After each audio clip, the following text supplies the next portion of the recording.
So the Hyksos came in and displaced the original Egyptians, but the Hyksos were more than likely descendants of, well, they were descendants of Shem, and this is what we read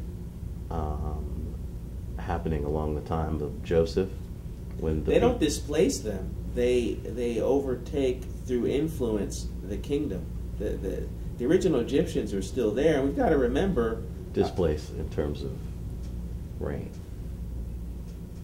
Well, yes, but Egypt was not unified at that time anyway. There was no one pharaoh at the time. You have to remember that this was around the time of Babel. And so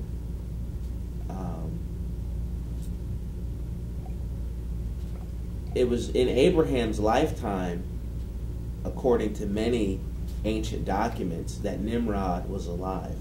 The Quran even talks about a conflict between Abraham and Nimrod. And so there's some evidence that suggests that it was probably Nimrod who was in charge of the construction of the Tower of Babel.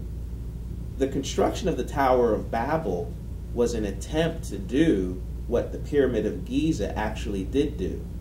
This was not this extremely tall building that was going to reach through outer space.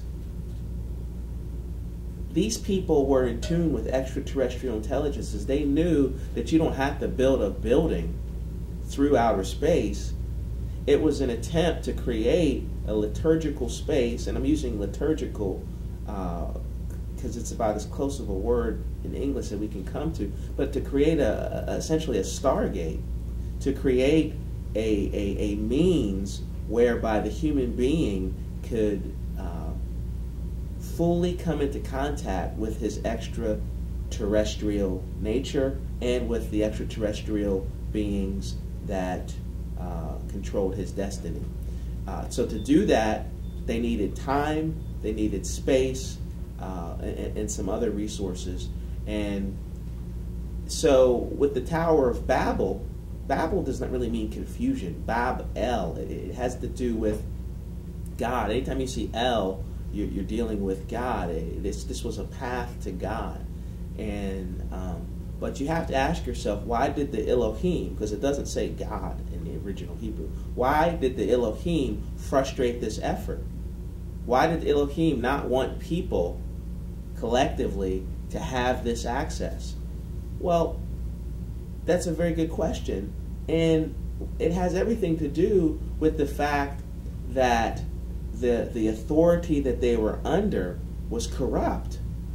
It didn't have anything to do with the fact that they didn't want people to have one mind.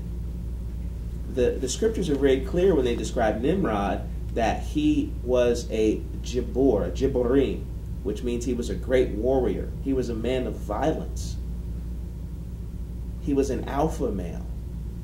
And so what that meant was that if he was able to create this space with him in charge of it, as sort of the ultimate pharaoh, if you will, it would have created a school that would have initiated humanity, all of humanity, in a way that would not have been able to be undone because of the nature of the time machine. And so the Elohim did not want that, because this was the serpent's attempt. This was the serpent's attempt to initiate mankind into a one-world government, a one-world religion, into a new world order, into an ultimate initiation that from which man couldn't escape. In some ways, it was the ultimate taking of the tree of knowledge of good and evil. And Elohim did not want this. But what's interesting is how did they do it? It says, let's confuse their language. And so we kind of imagine that all these people were speaking one language, and then suddenly they couldn't understand each other anymore. No. What happened is another means of communication was introduced in the project, and that was sign and symbol. Because once you have sign and symbol, you can now have more than one interpretation. You have shorthands, you have things like this. And once the ability to interpret things through sign and symbol occurred, because at first, I'm sure, I can imagine it was a good idea. One of the Elohim goes down and says, hey, an efficient way for you to really do this is to use this shorthand, use this code, use these different things. And I'm sure people thought, oh yeah, this is great, this is great. But then what happened is, because the codes could be interpreted more than one way, it broke down the ability for this people to be of one mind. Because with sign and symbol, you have interpretation and you have metaphor. So there was not one meaning, one authority, one language. Language and religion are very closely tied together. Matter of fact, language is religion. Religion and language, it was always priests who were using language first and foremost, saying this is what this means. And in essence, introducing sign and symbol, which divides people because it creates an in-group and an out-group. And so what you had with the Elohim is, in order to frustrate this project of Babel, they introduced sign and symbol that eventually confused and frustrated the project.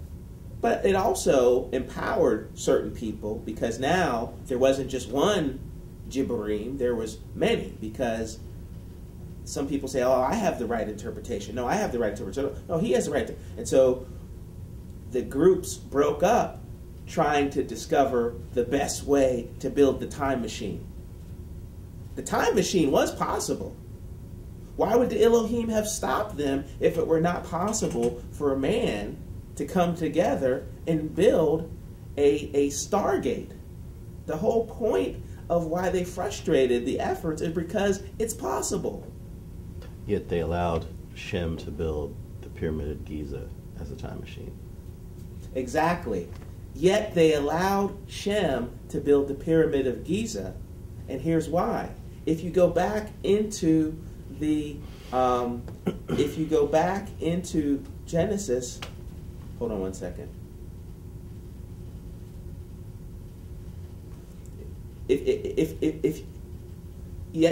Yet one may ask, why did they allow Shem to build the Pyramid of Giza?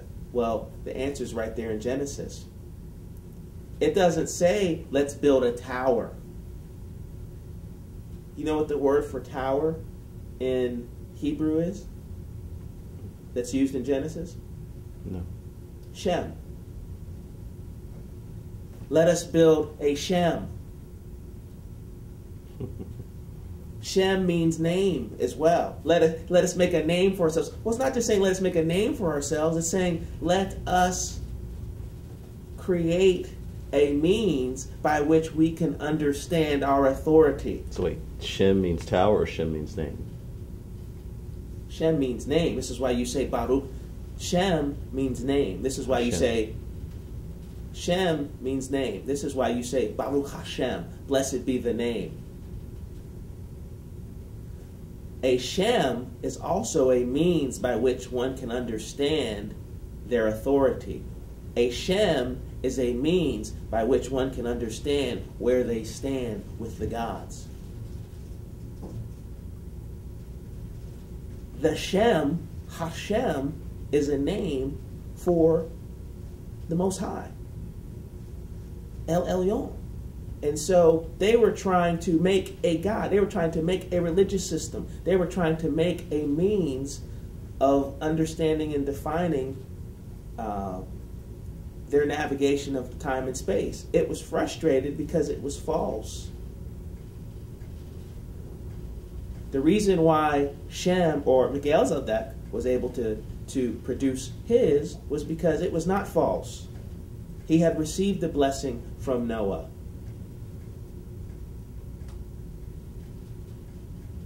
And so he built a Shem. Melchizedek builds a Shem. And so when you're writing later about Melchizedek, before he's Melchizedek, because Jerusalem hadn't been founded yet, what do you call him? Shem.